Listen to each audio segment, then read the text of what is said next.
Sobrang init nga ng laban ng Ginebra at TNT sa Game 3. Nanood pa nga ito pong sina Daniel Padilla at ito pong si Sanjo Marudo mga kabrods para suportahan ng kanilang tropa na si LA Tenorio. Sa bakbaking Ginebra, San Miguel at TNT tropang giga dito sa Game 3 ng kanilang finals mga kabrods. So quick recap lang tayo dahil 2 wins away na lang TNT tropang giga.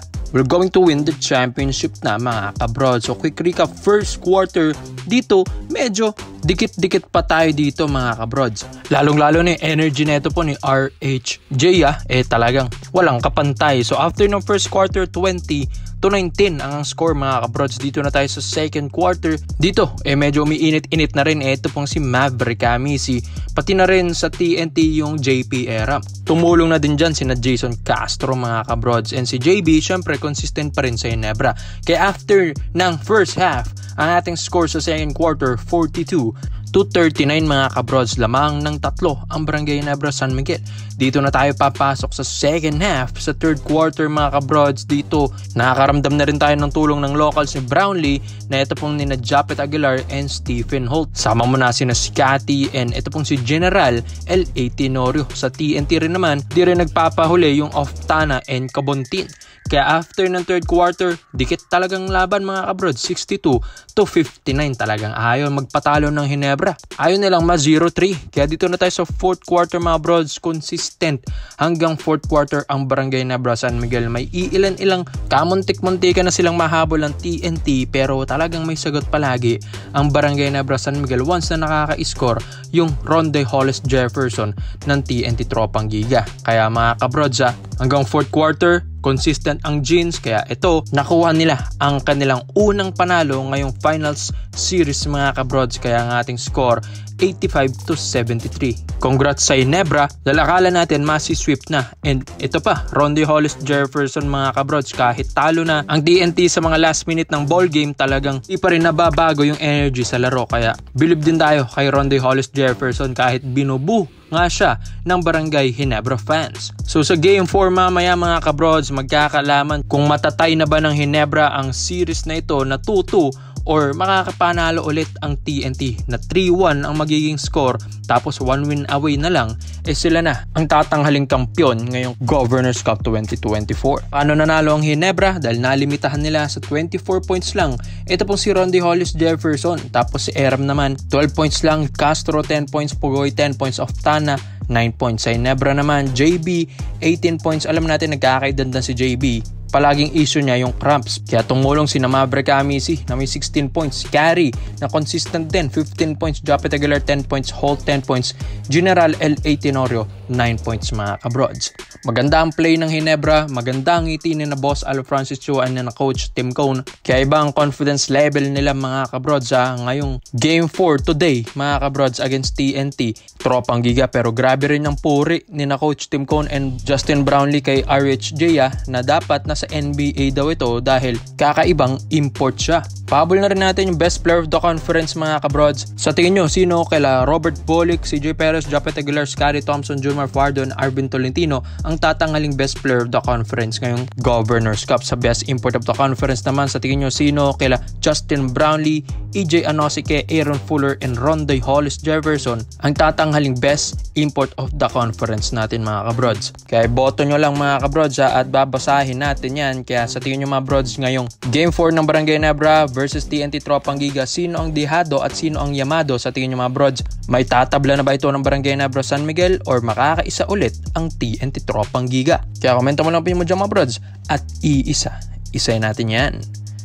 So dito naman po tayo sa kabilang balita naman natin mga brods. Nababalitaan nyo na ba na ito pong si Greg Slaughter ay gusto itong ibalik ng Meralco Bolts? Well, pinag-uusapan pa ng kampo ni Greg at kampo ng Meralco kung worth it ba talaga ito. After nang marinig din ng Meralco Bolts na ang Manila Stars ay hindi na nga maglalaro mga kabrods or sasali sa ligang MPBL dahil milyon-milyon ang payroll neto sa mga players neto mga kabrods. Kaya ito pong Manila Stars na koponan ni Greg Slaughter sa MPBL mga brods ay yung lahat ng players dito ay mawawalan ng trabaho or koponan. Kaya ito pong si Greg ay mga brods wala pang masyadong offer or wala pa siyang naririnig na offer dito sa ibang team sa MPBL. Siguro meron na mga broads pero hindi kasing laki ng binibigay ng Manila Stars sa kanya. Well, ayon din kasi sa mga reports natin, ang binibigay ng Manila Stars kay Greg Zila ay nagre-range ng 800 to 1 million pesos a month mga kabrods. Kaya ang laki nun, siguro yung ibang offer kay Greg doon ay maliliit na. Kaya hindi pa tinatanggap ito ni Greg mga kabrods. Kaya ito, nagkakaroon na rin siya ng offer sa PBA. Pero yun nga lang, Meralco Bolts mga kabrods. Well, siguro nga ang Meralco offeran ito ng hindi naman ganun kalaki. Pero mas malaki naman di hamak ang mga bonuses ng PBA teams kaysa sa MPBL teams mga kabrods. Lalong-lalo na pag tumungtong ng playoffs ang Meralco Bolts. Bawing-bawi yung mga sasahurin dyan ni Greg Zila mga kabrods sa Meralco. Pero mga kabrods, hindi lang naman palang Meralco Bolts ang may gusto sa serbisyo ni Greg Zila. Dahil isa na rin ang Barangay Hinebra San Miguel. Yes, ang Hinebra na busy ngayon sa Game 4 today against TNT Tropang Giga sa kanilang final series mga kabrods. Busy sila pero kaya nilang asikasuhin din. Ito pong si Greg Zila, Greg Slaughter. Gusto rin nila mga kabrods na bumalik si Greg sa kanilang koponan. Bakit mga kabrods? Dahil alam naman natin na magkakaroon tayo ng no import height limit sa paparating na Commissioner's Cup 2024 to 2025. Ngayong November na ngayon mga kabrods sa katapusan, kaya ang bilis lang ng season na ito. Kaya yung mga ibang teams natin magsisikuhaan na yan ng mga 7-footer pataas. Well, ang Barangay Hinebra San Miguel gustuhin man nila kumuha ng mga 7-footer pataas, pero mga kabrods loyal sila kay JB. Siguro kung mapapagod siguro si JB dahil nagkakaedad na ito ngayong finals, tapos magkakaroon pa sila ng Gilas Pilipinas ngayong FIBA Asia Cup qualifiers ngayong Nobyembre pa. Kung mapagod si JB, baka maghanap ng 7-footer ang Barangay Hinebra San Miguel. Pero yun ay 50-50 chance. Kaya ito pong Barangay Hinebra San Miguel, imbis na kumuha ng mga 7-footer pataas, they will always go to JB. Kaya itong Hinebra kailangan ngayon ng mga locals na malalaki dahil mahihirap kalabanin yung mga 7-footer pataas na import ng ibang koponan. Lalong-lalo na ay undersize si Brownlee.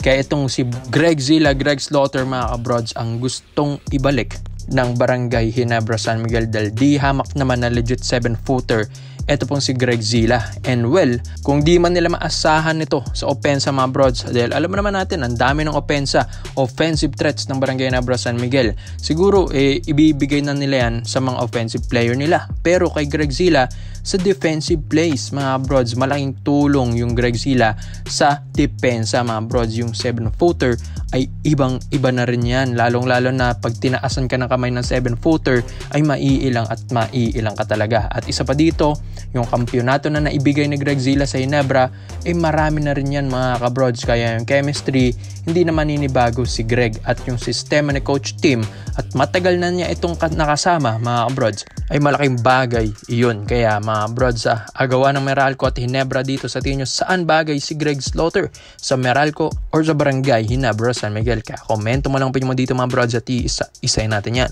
Salamat po sa panonood mga brods. This is our updated highlights and long. I'm out.